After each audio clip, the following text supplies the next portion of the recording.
Hello students, welcome back to our channel. And आज की इस वीडियो में हम बात करेंगे directive principles of state policies के बारे में। और इससे पहले अगर आपने हमारे चैनल को सब्सक्राइब नहीं किया है तो जल्दी से जाके बेल आइकन क्लिक करिए और सब्सक्राइब करिए हमारे चैनल को लेटेस्ट अपडेट्स के लिए। और हाँ, साथ में जुड़िए हमारे इंस्टाग्राम आईडी से भी। इंस्टाग्राम की लिंक आपको डिस्क्रिप्शन में मिल जाएगी। So let's get started.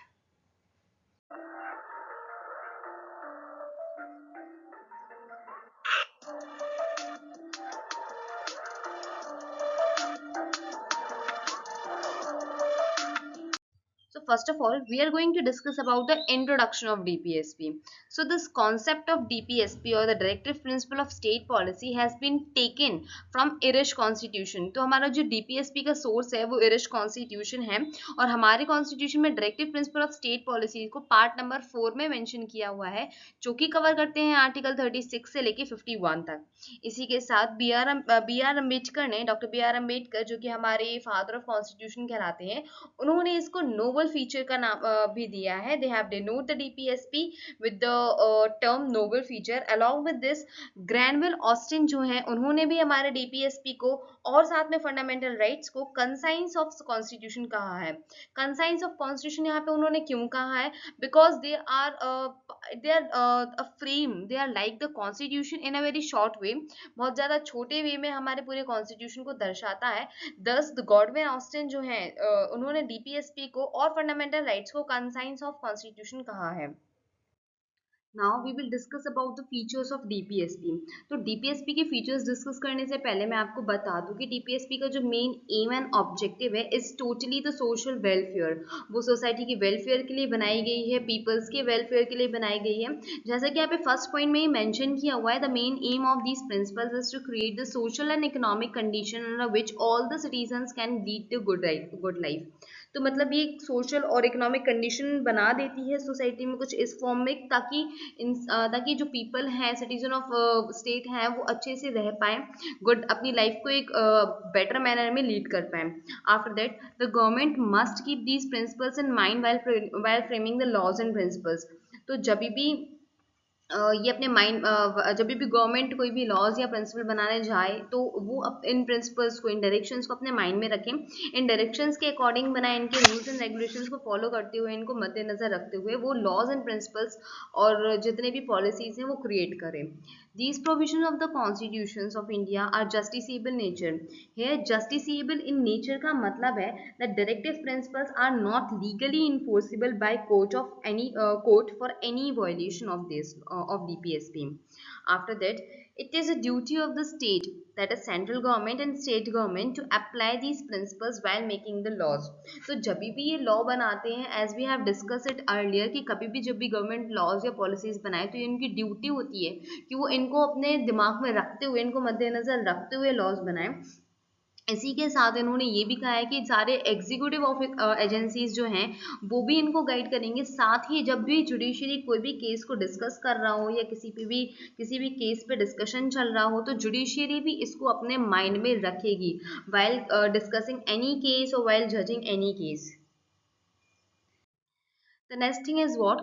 Classification of DPSP. So जो हमारे DPSP हैं, Directive Principle of State Policy, they can classified in three principal categories. They are Gandhian principles, social principle, and last liberal and intellectual principle. First of all, we will discuss about the Gandhian principle.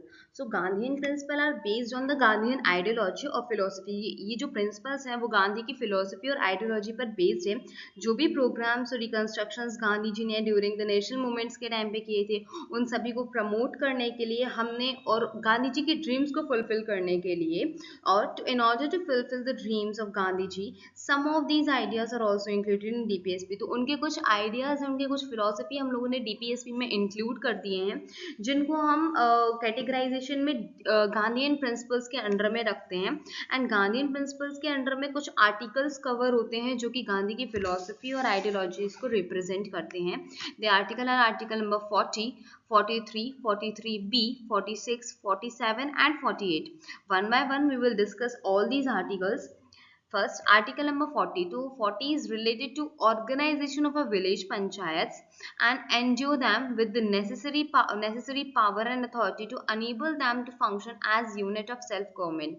तो ये हमें article 40 जो है वो पंचायती राज के बारे में बताता है कि there should be a panchayat और उनके पास परफेक्ट पावर होनी चाहिए, अथॉरिटी होनी चाहिए, ताकि वो अपने काम को प्रॉपरली कर सके और एक सेल्फ गवर्नमेंट की तरह, वो सेल्फ गवर्नमेंट यूनिट की तरह फंक्शन कर सके. The next article is article number 43. Article number 43 कहता है there is a promote of cottage industries on an individual और कोऑपरेटिव बेसिस. कॉटेज इंडस्ट्रीज का एक प्रमोशन होना चाहिए, एक इंडिविजुअल बेसिस पे भी होना चाहिए, कोऑपरेटिव बेसिस पे, मतलब एक इंडिविजुअल भी कर सकता है उसको कॉटेज इंडस्ट्रीज को प्रमोट, मतलब वो भी रन कर सकता है cottage industry along with the cooperative, मतलब कुछ कोऑपरेटिव सोसाइटीज, कुछ ग्रुप्स भी रन कर सकते हैं. तो इन दोनों ही चीज को प्रमोट करने के लिए आर्टिकल नंबर 43 को इम्प्लीमेंट किया गया था. After that article number 43B. Article 43B जो है which promotes a voluntary formation, autonomous functioning, democratic control and professional management of the cooperative society. So it is related to the cooperative society. 43B जो है वो related है cooperative societies के. There must be formation of the cooperative society. Cooperative society बननी ही चाहिए हमारे यहाँ, इस चीज के लिए बताया है और इस चीज के लिए अलाउंस दी है, एक अथॉरिटी दी है हमें आर्टिकल नंबर 43B में. Article 43. Article number 46, the next article, which promotes the educational and economic interest of the SC, STs and other weaker section of the society and also protect them from social injustice and exploitation. तो article 46 जो है हमारा वो promote करता है education को SCs के, STs के और अदर जो बैकवर्ड क्लासेस हैं which are not so able, उनको उनकी एजुकेशन को, उनके इकोनॉमिक इंटरेस्ट को प्रमोट करता है और उनको बचाता है इनजस्टिस से और एक्सप्लॉइटेशन से. Article number 47. So article number 47 prohibit the consumption of intoxicating drinks and drugs which injurious to health. Here it is the duty of the state to raise the level of the nutrients and standard of living and to improve the public health. यहाँ पर public की ये duty, मतलब state की ये duty बनती है कि वो पब्लिक की हेल्थ को इम्प्रूव करे. हेल्थ को इम्प्रूव करने के लिए वो प्रोहिबिट करते हैं ये सारे इंटॉक्सिकेटिंग ड्रग्स एंड ड्रिंक्स और इंजूरियस हैं जो हेल्थ के लिए पीपल की, उन सबको प्रोहिबिट करते हैं क्योंकि स्टेट की ड्यूटी है कि वो पब्लिक की हेल्थ को इम्प्रूव करे, उनकी nutrition level along with the standard of living को भी राइज करें. The next article is what? Article number 48. It prohibits the slaughter of cows, calves and other milch and also draft cattle and improve their breeds. Here, indirectly or directly, it's mean a organization of agriculture and animal husbandry. तो ये हमें animal husbandry और agriculture की organisation से related कुछ मतलब करने के लिए बोल रहा है. आर्टिकल नंबर 48 हमको ये पावर देता है और मतलब अलाउ करता है कि आप अपना एक एनिमल हस्बेंड्री या एग्रीकल्चर या ऑर्गेनाइजेशन को क्रिएट कर सकते हैं जिससे हमारी काउज हैं, जो कार्ब्स हैं, इन सबका जो भी ब्रीडिंग हो रहा है या जो भी मतलब उनका एक्सप्लोइटेशन होता है तो उन सबको, स्लॉटर्स होते हैं उन सबको हम प्रोहिबिट कर सके. सो ये जो रिलेटेड है ये सारे Gandhian formula, Gandhian principles and philosophies पे बेस्ड है. दस they comes under the Gandhian principles. The next category of principle is socialistic principle. So the socialistic principles जो होते हैं they reflect the ideology of the socialism.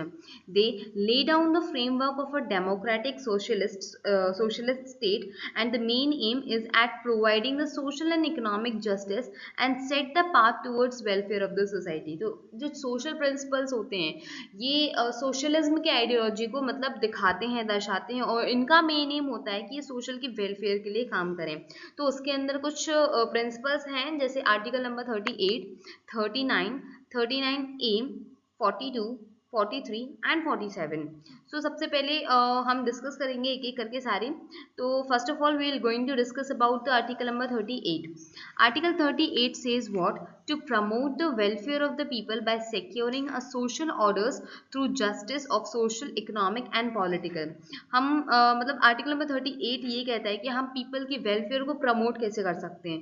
So we can promote the welfare of the people by providing और by social और by securing their orders. मतलब हम justice जो है उनके पास सोशली इकोनॉमिकली एंड पॉलिटिकली जो भी जस्टिस है उनको सिक्योर करके हम उनकी वेलफेयर को प्रमोट कर सकते हैं। मतलब उनको जो भी जस्टिस मिल रही है वो हम उनको प्रोटेक्ट करें, उनको एक्सप्लॉइट ना होने दें उनकी जस्टिस को, जो कि socially economically and politically background पे मिल रही है, और उसको प्रोटेक्ट करके हम एक वेलफेयर स्टेट क्रिएट कर सकते हैं और एक वेलफेयर भी प्रोवाइड कर सकते हैं। मतलब एक स्टैंडर्ड ऑफ लिविंग और एक सिक्योरिटी जो होती है इन पीपल्स को to lead their good life वो प्रोवाइड कर सकते हैं।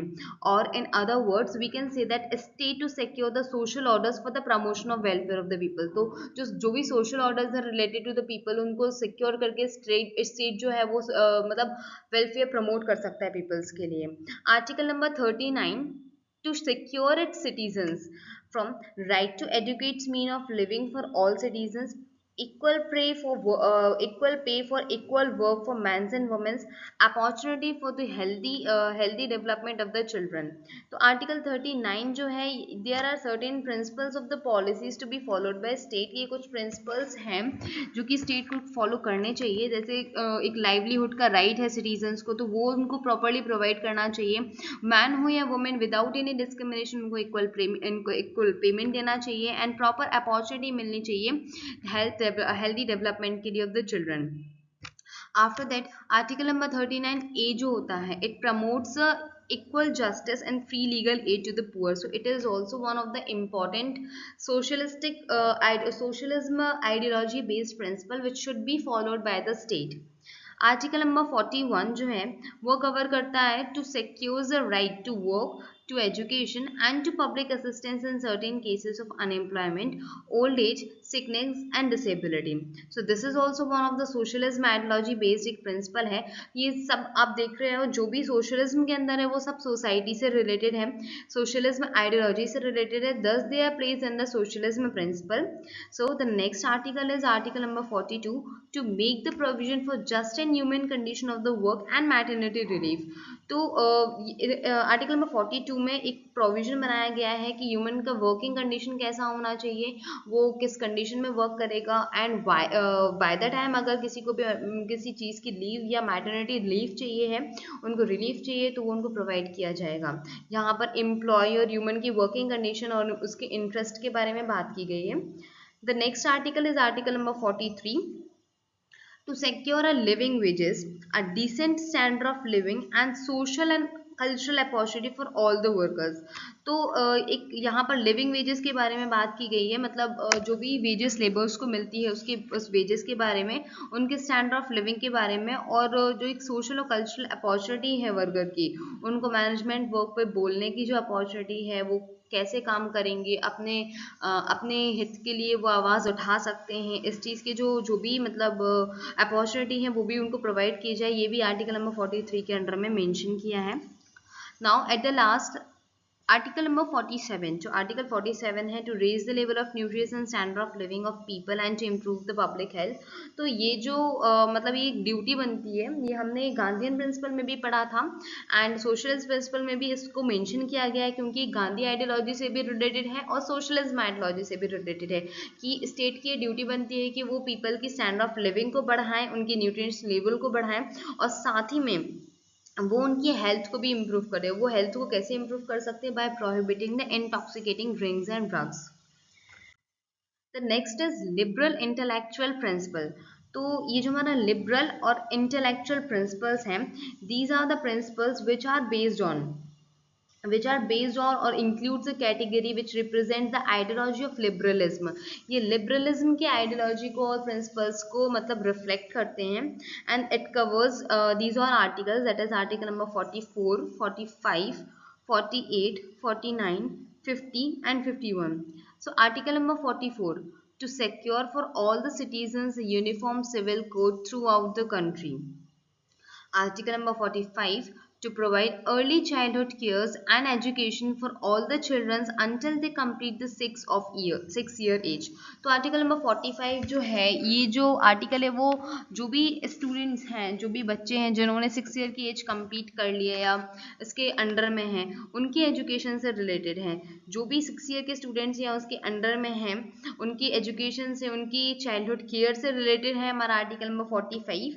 और इसको ऐड करवाया था हमारे 86 कॉन्स्टिट्यूशन अमेंडमेंट एक्ट ने। After that, Article number 42 to organize the agriculture and animal husbandry on modern and scientific line। तो एक मॉडर्न और साइंटिफिक लाइन मतलब एग्रीकल्चर की एक ट्रेडिशनल के साथ साथ एक मॉडर्न टेक्निक भी होनी चाहिए। और एग्रीकल्चर एनिमल हस्बेंड्री हमने गांधीयन प्रिंसिपल्स में भी पढ़ा था और यहाँ पर भी पढ़ा है। Cause it is related to the liberalism ideology along with the Gandhian ideology. Article number 49 to protect the monument places and object of artistic history. तो जो भी टू प्रोटेक्ट द मॉन्यूमेंट, जो भी हमारे नेशन इम्पोर्टेंस के मॉन्यूमेंट्स हैं, historic monuments हैं, जो भी, तो उनको प्रोटेक्ट करना, उनको प्रिजर्व करके रखना, क्योंकि वो हमारी हिस्टोरिकल एविडेंसेस हैं, हमारे धरोहर हमको किसी रूप में देखे गए हैं, तो उनको प्रोटेक्ट करके रखना इट्स आवर ड्यूटी, वो स्टेट की ड्यूटी बनती है। इससे आर्टिकल नंबर 49 में हमें ये प्रोवाइड किया गया है कि हमें इनको प्रोटेक्ट करना है। आर्टिकल नंबर 49 में this has been provided that to protect the monument places and objects जो कि हिस्टोरिक और नेशनल इंपॉर्टेंस से रिलेटेड है। Article 50 to separate the judiciary from executive in the public services of the state. तो state की जो भी public services है उससे आर्टिकल नंबर 15 के अकॉर्डिंग जुडिशियरी को एग्जीक्यूटिव को सेपरेट कर दिया गया है। Article number 51, so article number 51 जो है, it promotes international peace and security and maintain the just honourable relation between the nation. तो पीस और सिक्योरिटी को बढ़ाते हुए आर्टिकल नंबर 52 में मतलब जो भी डिस्प्यूट्स हैं उनको मतलब खत्म करते हुए इंटरनेशनल डिस्प्यूट्स को, और देयर इज अ पीस और सिक्योरिटी बढ़ा के उनके बीच में और एक ब्रदरहुड का सेंस बढ़ाते हैं। तो बढ़ाना चाहिए, मतलब ये सारी आर्टिकल्स, ये सारी चीज़ें जो हैं वो आर्टिकल नंबर 51 में मेंशन की गई हैं।